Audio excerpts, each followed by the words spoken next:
Amados hermanos, Dios les bendiga, que mi Señor Jesús les guarde. Bienvenidos a una transmisión más de la Iglesia Fuente de Vida. En este fin de año tenemos para ustedes el día de hoy la predicación, el motivo de estar agradecido. Vamos a orar, por favor. Padre Santísimo, te agradecemos a ti, Señor, por tu bondad y tu misericordia, por tu inmenso amor, Señor, con el que tú nos amaste. Gracias, Señor, porque el día de hoy, y el día de hoy en particular, Señor, en el que se concluye un periodo de un año que pasa.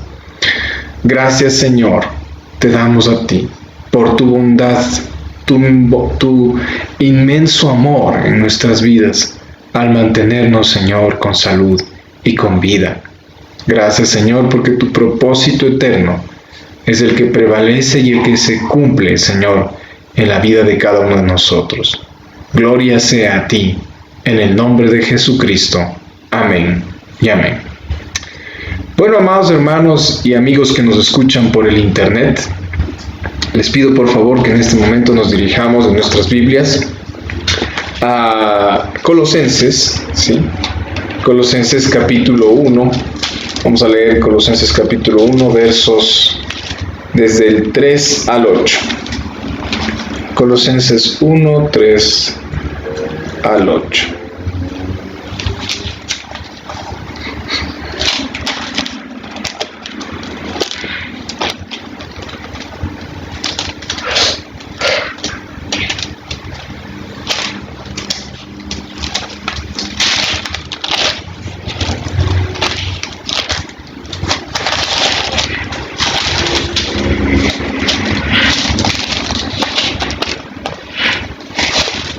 Colosenses capítulo 1, versos 3 al 8, dice la palabra del Señor: siempre orando por vosotros, damos gracias a Dios, Padre de nuestro Señor Jesucristo, habiendo oído de vuestra fe en Cristo Jesús, y habiendo oído y del amor que tenéis a todos los santos, a causa de la esperanza que os será guardada en los cielos, de la cual ya habéis oído por la palabra de verdad del Evangelio, que ha llegado hasta vosotros, así como a todo el mundo, y lleva fruto y crece también en vosotros, desde el día en que oísteis y conocisteis la gracia de Dios en verdad, como lo habéis aprendido de Epafras, nuestro consiervo amado, que es un fiel ministro de Cristo para vosotros, quien también nos ha declarado vuestro amor en el Espíritu.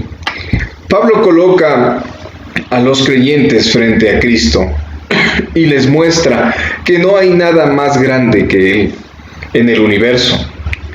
La vida en Colosas era una vida influenciada por creencias que trataban de decir que Cristo no era lo suficiente para alcanzar la salvación. Miren, hermanos, nos llamamos cristianos porque asumimos una identidad diferente a la nuestra, la identidad de Cristo, y por eso es que somos aceptos ante el Padre. Si nosotros vamos como somos en realidad, ¿sí?, sin Cristo, no seríamos aceptos ante Dios. Es por Cristo. Usted recordará las prédicas de Efesios, es por Cristo, para Cristo, por la gloria de Cristo, para la gloria de Cristo, ¿no es cierto? El fin es la gloria de Dios, y nosotros somos aceptos en Cristo Jesús. Tenemos una identidad en Cristo Jesús, muy importante. Esto debe quedar cada vez más claro en nuestras vidas, este hecho maravilloso, y vivir consecuentemente conforme a ello, como verdaderos cristianos. Pablo quiere mostrar dos cosas aquí en Colosenses capítulo 1, verso 3 al 8. La número 1, que los colosenses disfrutaban de verdadera salvación. La número 2, que habrían sido expuestos verdaderamente al Evangelio, ¿no? Esas son dos cosas importantísimas: que disfrutaban de verdadera salvación y que habían sido expuestos al verdadero evangelio, ¿no? Pablo, orando aquí, da gracias, ¿no es cierto? Comienza dando gracias en el verso 3 a Dios por los hechos de salvación que evidencia en las vidas de los colosenses, en la iglesia en Colosas. Nosotros, si estamos hoy en Cristo, es por la gracia de Dios, no por nuestra propia bondad, nuestra propia calidad humana, porque seamos mejores que otros, etcétera, etcétera, etcétera. Miren lo que dice aquí. Acompáñenme por favor a Efesios capítulo 1, verso 3 al 5, una carta conocida por nosotros en estos días. Estamos predicándola en la iglesia los domingos. Entonces vamos a Efesios capítulo 1, por favor, del 3 al 5. Y dice: bendito sea el Dios y Padre de nuestro Señor Jesucristo, que nos bendijo con toda bendición espiritual en los lugares celestiales en Cristo. ¿Se da cuenta? Según nos escogió en Él antes de la fundación del mundo, para que fuésemos santos y sin mancha delante de Él, en amor, habiéndonos predestinado para ser adoptados hijos suyos por medio de Jesucristo, según el puro afecto de su voluntad. Según el puro afecto de su voluntad. Es por su gracia, en Cristo, es por Él. Él nos escogió. ¿Se da cuenta? No hay nada de bueno en nosotros. Pablo veía en la vida de los colosenses tres características de un verdadero cristianismo. La primera, la fe. La segunda, la esperanza. Y la tercera, el amor. La fe, la esperanza y el amor. Usted recordará ese 1 Corintios capítulo 13, donde al final habla de estas cosas, ¿no? Y lo que prevalece ahora es la fe, la esperanza y el amor, ¿no es cierto? Y destaca ahí el amor, que sin amor no sirve de nada. Es muy importante esto, ¿no? Estas características de un verdadero cristiano que ha nacido de nuevo. Permítame un momento ponerle en contexto cómo eran los colosenses antes de abrazar la fe en Cristo Jesús. Vamos por favor al libro de Romanos, al capítulo 1, al verso 18. Romanos capítulo 1, verso 18.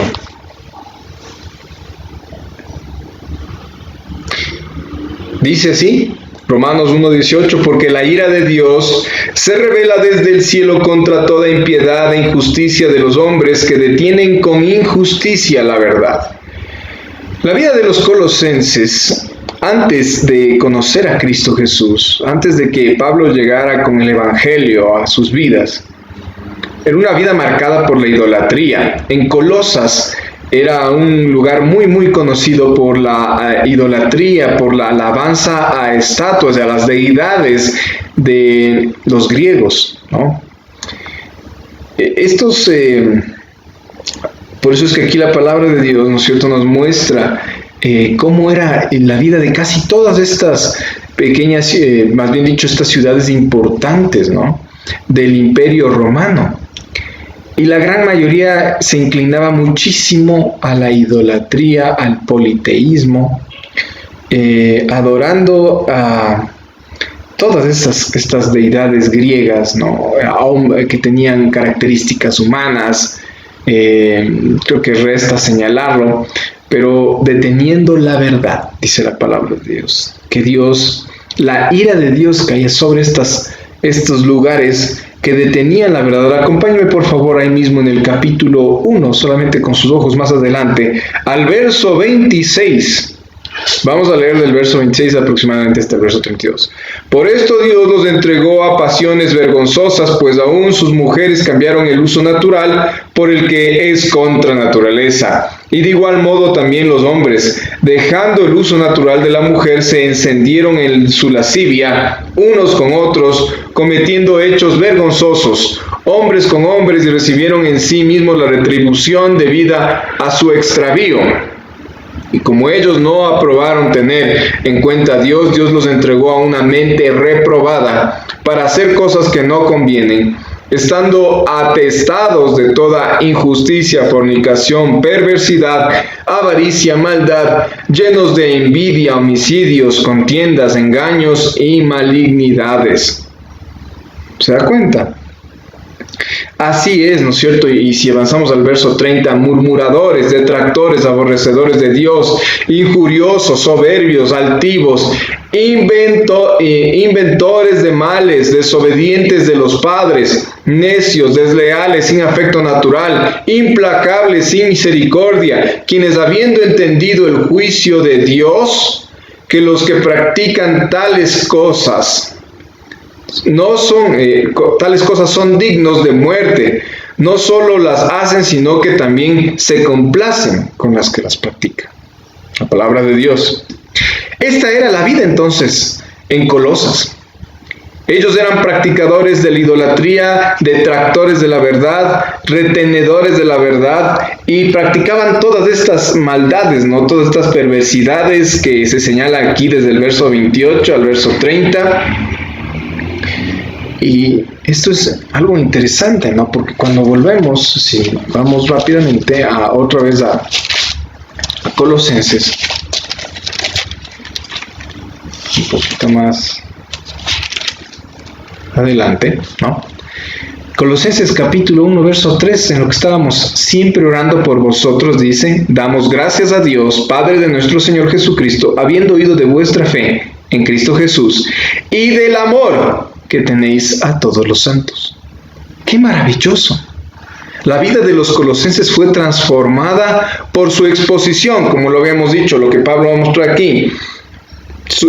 Disfrutaban de una verdadera salvación por su exposición al verdadero evangelio. Es que, amigo o amiga, el verdadero evangelio es el que causa una verdadera transformación. El evangelio que te salva es el evangelio que te cambia.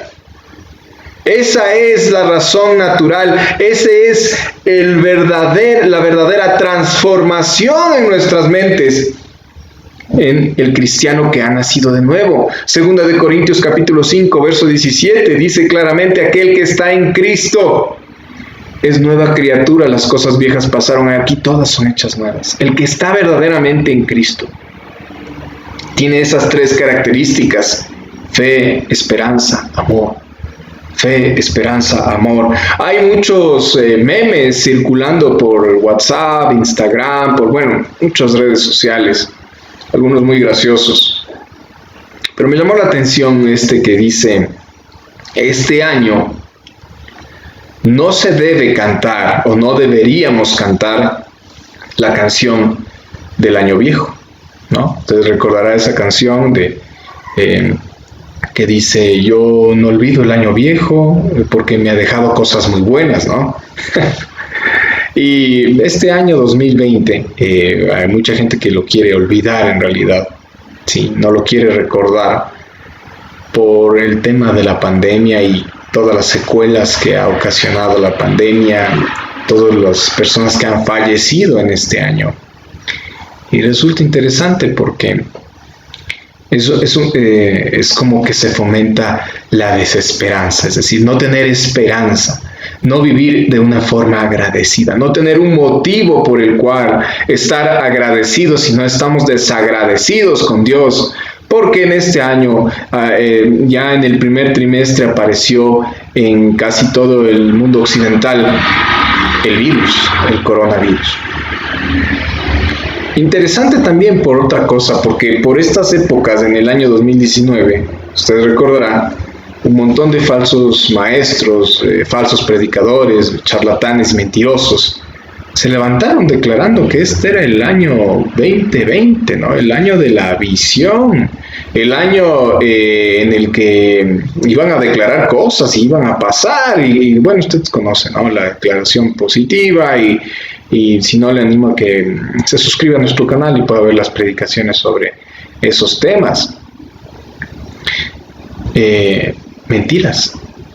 Esos falsos profetas, ¿sí? Mentirosos y charlatanes, que Dios detesta, que se toman su nombre en vano para hablar de sus propias emociones y para manipular a otras personas.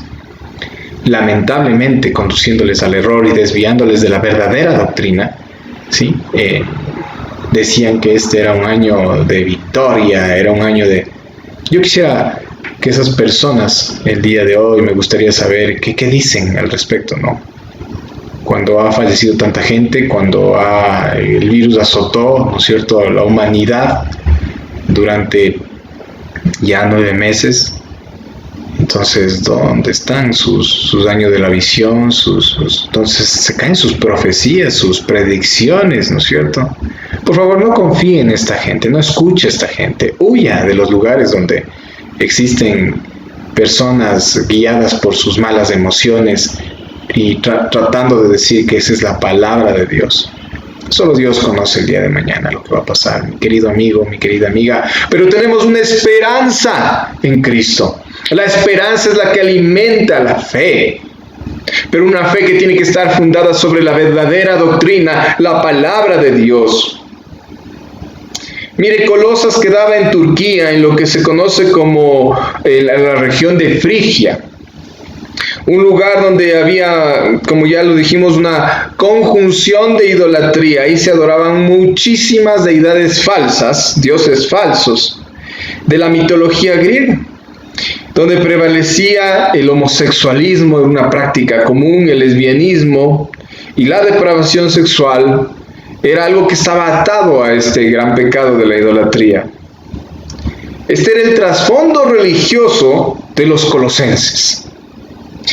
Ideas distorsionadas en cuanto a la deidad, ideas distorsionadas en cuanto a las relaciones familiares, ideas distorsionadas en cuanto a la verdadera adoración, ideas distorsionadas en cuanto, ¿no es cierto?, a las relaciones comunes entre las personas, entre la amistad, confundida con esta idea destructiva de la sexualidad desaforada que tenía en Colosas. Ahora Pablo da gracias a Dios porque los colosenses habían abandonado todas estas prácticas paganas. ¡Qué maravilloso! Lo importante no es tener solamente fe, amigo. Sí, hay gente que dice, no, yo sí tengo fe, pero ¿en qué tienes tu fe? ¿Dónde está puesta tu fe? En esas falsas doctrinas, en esos charlatanes que declaran que perdón, no era el 2020, era el 2021, vimos mal. No les creas. Tu fe tiene que estar puesta sobre la roca, sobre la palabra de Dios, Cristo Jesús. La fe sola no salva a nadie. Solamente la fe en Cristo es la que salva. Solo la fe en Cristo Jesús. Porque la fe verdadera nunca viene sola, amigo. La fe siempre viene acompañada, escuche bien, del amor. Del amor. Mark Twain solía decir, las mejores personas en el peor sentido de la palabra. Él tenía esa frase, ¿no? Las mejores personas en el peor sentido de la palabra son aquellas personas que pueden hablarte del evangelio, pueden expresar de una forma muy clara, ¿no es cierto?, sus ideas religiosas, ¿no? Su doctrina, pero su vida es diferente. Pero no pueden expresarle amor a las personas. Entonces, ¿de qué doctrina me estás hablando? Es una cosa que hemos visto en Efesios. Los 3 primeros capítulos de Efesios hablan de quiénes somos y nuestra posición en Cristo. Y hoy tienen una coincidencia impresionante con lo que estamos viendo aquí en Colosenses capítulo 1, verso 3 al 8. Y los siguientes 3 capítulos del libro de Efesios nos habla de cómo vivir esa doctrina, de la práctica de la doctrina. Entonces, si tú no tienes obras, a eso se refiere también una parte de la palabra de Dios, ¿no es cierto?, en Santiago. Entonces no tienes doctrina, no entendiste verdaderamente la doctrina, mi querido amigo, porque la salvación, la fe verdadera, siempre viene acompañada del amor, de la gracia que hemos recibido. Es una gracia que estamos dispuestos a dar y que nos mueve a dar y que nos anima a dar. Por eso el cristianismo verdadero es un cristianismo en movimiento, es un cristianismo en acción. Vamos por favor a Gálatas capítulo 5, verso 6. Gálatas capítulo 5, verso 6, está un poco más atrás. Gálatas 5, 6 dice, pues nosotros por el Espíritu guardamos por fe la esperanza de la justicia. ¿Sí? Gálatas 5, 6. ¿Por qué dice? Por fe la esperanza de la justicia. Y vamos a leer el verso 6. Perdón, sí, leí el 5, ahora vamos a leer el 6. Porque en Cristo Jesús ni la circuncisión vale algo, ni la incircuncisión, sino la fe que obra, escuche bien, la fe que obra por el amor. La fe que obra por el amor. La fe está acompañada del amor. La fe viene acompañada, es su mejor amigo de la fe, el amor. Ahora, rápidamente volvamos a Colosenses, a nuestro texto principal del día de hoy. Ahora vamos a ver el verso 4. Habiendo oído de vuestra fe en Cristo Jesús y del amor que tenéis a todos los santos. Una característica de la iglesia en Colosas era el amor que se tenían los unos por los otros. Usted recordará lo que Jesús había dicho en Juan, ¿no es cierto? Ya lo vimos nosotros hace algún tiempo atrás, Juan capítulo 13, verso 34, ¿no es cierto? Y ahí dice claramente, ¿no es cierto? ¿Y cómo sabrán que somos sus discípulos? En que se amen los unos a los otros. En eso conocerán que somos verdaderamente discípulos de Cristo, seguidores de Cristo. Amigo, el amor en usted y en mí es algo innegable. El amor en usted y en mí es algo a lo que nos podemos resistir. Podemos resistirnos a muchas cosas, podemos resistirnos a hacer muchas cosas, pero algo que estamos mandados a hacer, algo que no podemos nosotros refutar en nuestras vidas, porque debería ser algo natural conforme al convencimiento que la palabra de Dios nos ha dado de eso, es el amarnos los unos a los otros. No negarle el amor, el perdón, la gracia, es algo que hemos recibido. Si usted no ha experimentado en su vida ese amor de Dios, esa gracia de Dios, ese perdón de Dios, sin lugar a duda, no sabe de lo que le estoy hablando. Y no lo puede practicar, y no lo puede dar a otras personas. Verso 5. A causa de la esperanza que os está guardada en los cielos, de la cual ya habéis oído por la palabra verdadera del Evangelio. ¿Cuál es la esperanza que sostiene la fe? Esa fe cuyo fruto es el amor. La esperanza de la palabra de Dios. Aquí dice claramente, la cual es guardada de los cielos, la cual habéis oído por la palabra verdadera. La verdadera. Fíjese usted, este verso 5 es contundente. Sí, la palabra, pero la verdadera del Evangelio. La verdadera del Evangelio, lo que está escuchando el día de hoy. Esa palabra que transforma, esa palabra que de acuerdo a Proverbios 19 es la que transforma el alma, la que tiene poder, ¿no es cierto?, para cambiar nuestras mentes pecaminosas, perversas y transformarlas para la gloria de Dios. Es esa fe verdadera que guarda una esperanza en Cristo, en los cielos, no en esta tierra, no en las cosas de esta tierra. Por eso hablábamos del ejemplo hace un momento de esos charlatanes y mentirosos que el año pasado, por estas épocas, estaban declarando prosperidad, abundancia, el año de la visión 2020. ¿Se da cuenta? Todas esas cosas te están enseñando a amar las cosas de esta tierra. Y nuestra esperanza no está en lo que pasa en esta tierra. Esta tierra cada vez va a estar peor, amigo. Lea la palabra de Dios. Cada vez va a estar esta humanidad más depravada. Este mundo va a ser destruido y consumido en fuego. Cada vez van a haber más cataclismos, más enfermedades, más injusticia, más corrupción, más maldad en un mundo en bancarrota espiritual. Ese es el mundo en el que vivimos, pero la esperanza, nuestra esperanza no es de este mundo, es una esperanza en el cielo, en la gloria de Dios. Eso es lo que alimenta nuestra fe. La salvación que ya hemos recibido en Cristo Jesús, la vida eterna que ya la tenemos desde hoy. Lo que esperamos es la gloria de Dios, vivir con Él para siempre. Esa es la esperanza que alimenta el amor en esta tierra. Es que es verdad. Aquel que lo ha ganado todo por Cristo, es decir, el cielo, la vida eterna, no tiene nada que perder en esta tierra. ¿Sí? Nada que aferrarse en esta tierra. Esa es una esperanza bendita que nos lleva a amar a otros. Fíjese usted, ahí mismo en Colosenses, en el capítulo 1, pero vamos a avanzar al verso 27, ¿qué dice? A quien Dios quiso dar a conocer las riquezas de la gloria de este misterio entre los gentiles, que es Cristo en vosotros, la esperanza de gloria. ¿Dónde está entonces la esperanza? En Cristo, en la gloria de Cristo en el cielo. Es ahí donde queremos estar.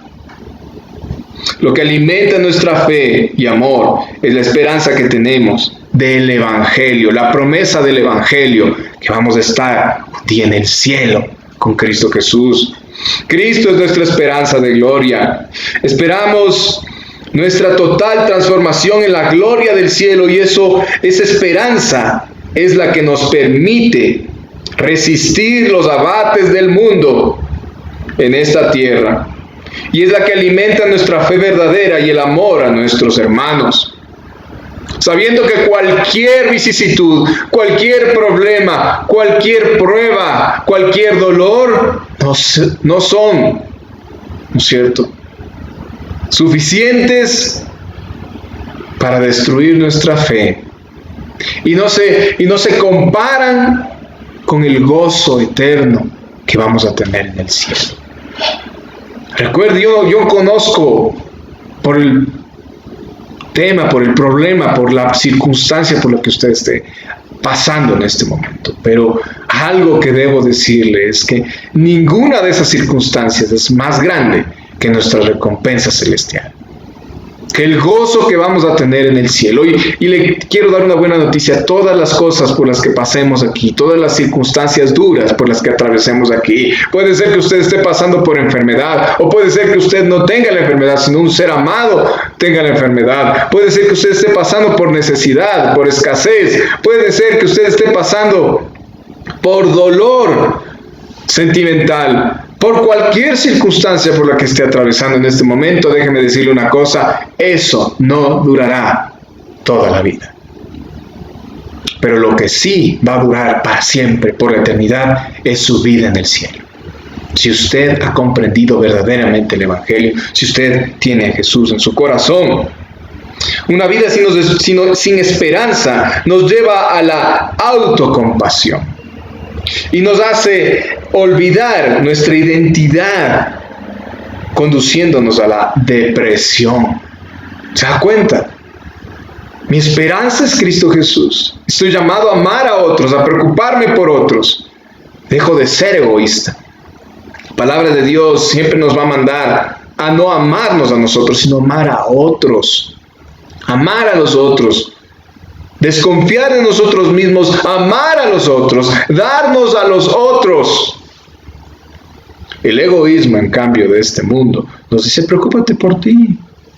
Mira que te falta el último teléfono celular, el último reloj, ¿no es cierto?, la última cirugía, los lentes de moda, etcétera, etcétera, lo que venda este mundo. ¿Qué te falta? Piensa en ti, eso no está mal, échate una consentidita, ¿no es cierto?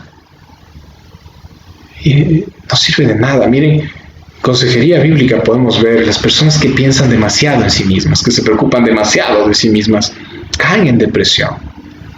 Comienzan a tener estos pensamientos de autocompasión, de autoconmisuración.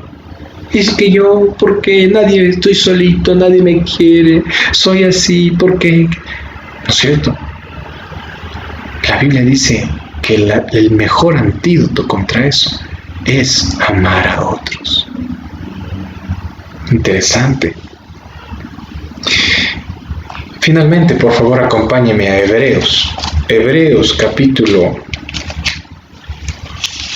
10, verso 34. Hebreos 10, 34, por favor. Pero antes de eso, Déjeme concluir con nuestro texto acá en Colosenses. ¿Y qué más dice? El verso 6, en Colosenses capítulo 1, verso 6. Que ha llegado hasta vosotros así como a todo el mundo, y lleva fruto y crece también en vosotros, desde el día que oísteis y conocisteis la gracia de Dios en verdad. El Evangelio. Él conoció verdaderamente el Evangelio. No falsas doctrinas de declarar cosas, de cosas materiales. Ahí está su gozo, ese es su Dios. Las cosas materiales, el dinero, no el Dios de la Biblia. 7. Como lo habéis aprendido de Epafras, nuestro consiervo amado, que es un fiel ministro de Cristo para vosotros. Miren, aquí Pablo en el verso 7 está afirmando el ministerio de Epafras, porque circulaban en ese entonces, en un contexto histórico de ese momento en Colosas, muchos que decían que la palabra que había sido predicada por Epafras no era el Evangelio. Pablo afirma, es el Evangelio. Ustedes son la prueba de eso, colosenses. Yo veo el fruto de ustedes, del Evangelio que predicó Epafras entre ustedes. El amor. El amor les transformó el Evangelio y el fruto es el amor los unos por los otros. Qué maravilloso es esto. El haber abandonado en el amor de Cristo, en la verdad del Evangelio, las prácticas paganas en las que se encontraban antes. Y verso 8, quien también nos ha declarado vuestro amor en el Espíritu. Epafras también dio testimonio de que los colosenses eran unos verdaderos cristianos, que no solamente tenían doctrina, sino también tenían obras en Cristo. Obras de bondad los unos por los otros, de amor. Ahora sí, vamos por favor a Hebreos capítulo 10, verso 34, y dice la palabra del Señor, porque de los presos también os compadecisteis, y el despojo de vuestros bienes sufristeis con gozo, sabiendo que tenéis en vosotros una mejor y perdurable herencia en los cielos. Amigo, déjeme decirle una cosa. El contexto de los hebreos, de la carta a los hebreos, en Roma, en las ciudades conquistadas por el Imperio Romano, estar preso no era igual que el día de hoy. Las cárceles funcionaban de una forma bien diferente. Los presos tenían que ser en ese entonces sostenidos por sus familiares o sus amigos. No les daban nada de comer en la cárcel. Muchos que no tenían familiares y amigos morían, más que por las condiciones de la cárcel, morían de hambre, porque nadie les traía comida.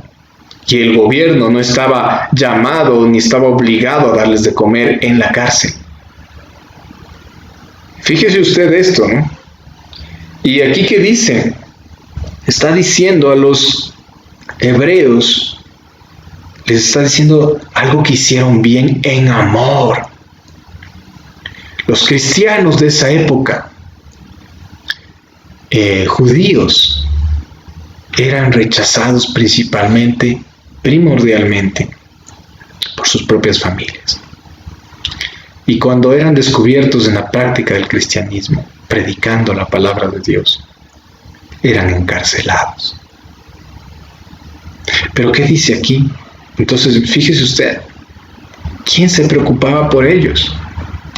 Gloria a Dios que tenemos una familia en Cristo Jesús, en esta tierra una iglesia, porque de los presos, les dice, también os compadecisteis, y el despojo de vuestros bienes sufristeis con gozo, porque ellos ayudaban a esos presos cristianos que estaban ahí por haber predicado el Evangelio, y cuando lo hacían, las autoridades romanas venían y les despojaban, les quitaban sus bienes materiales.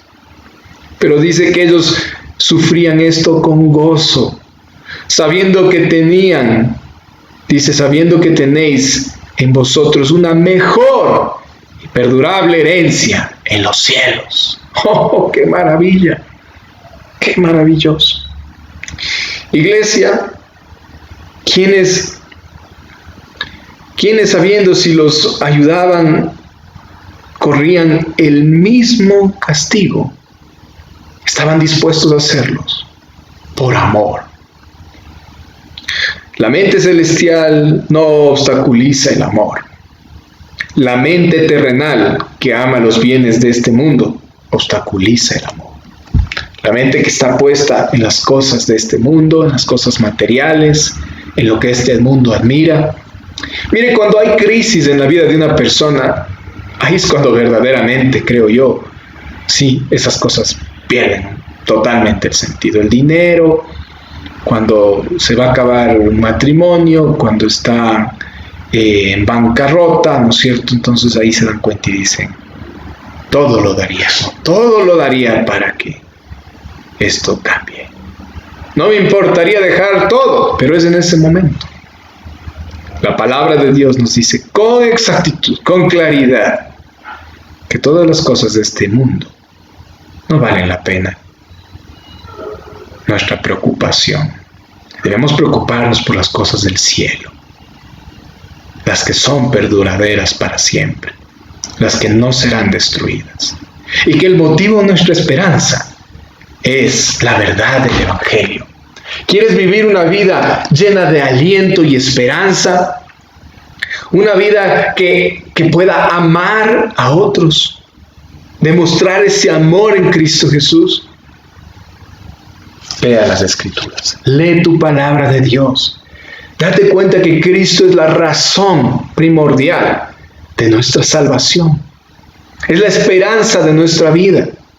Es el motivo por el cual el día de hoy, cuando ha transcurrido un año que el mundo quiere olvidar, el mundo, nosotros que conocemos el Evangelio y comprendemos la palabra de gracia de Dios, la palabra verdadera, hoy le damos gracias a Dios, porque el motivo de nuestro agradecimiento es la vida eterna que tenemos en Cristo Jesús. Oremos, por favor. Padre bendito, te agradecemos, Señor, porque el motivo de nuestra adoración, el motivo del agradecimiento que tenemos hoy, eres tú, el Dios verdadero. Eres tú, la roca inconmovible. Eres tú, el sustentador de nuestras vidas. Te doy gracias por todos aquellos que te conocen como su único Dios y Salvador. Oro por esas personas que aún no te conocen, para que reciban, Señor, por tu gracia y misericordia, a través de esta tu predicación, tu palabra, Padre Celestial, el don más preciado, para estar agradecido toda la vida, que es la salvación, que solo la tenemos en Cristo Jesús. Gracias, Padre, por escucharnos. Amén y amén.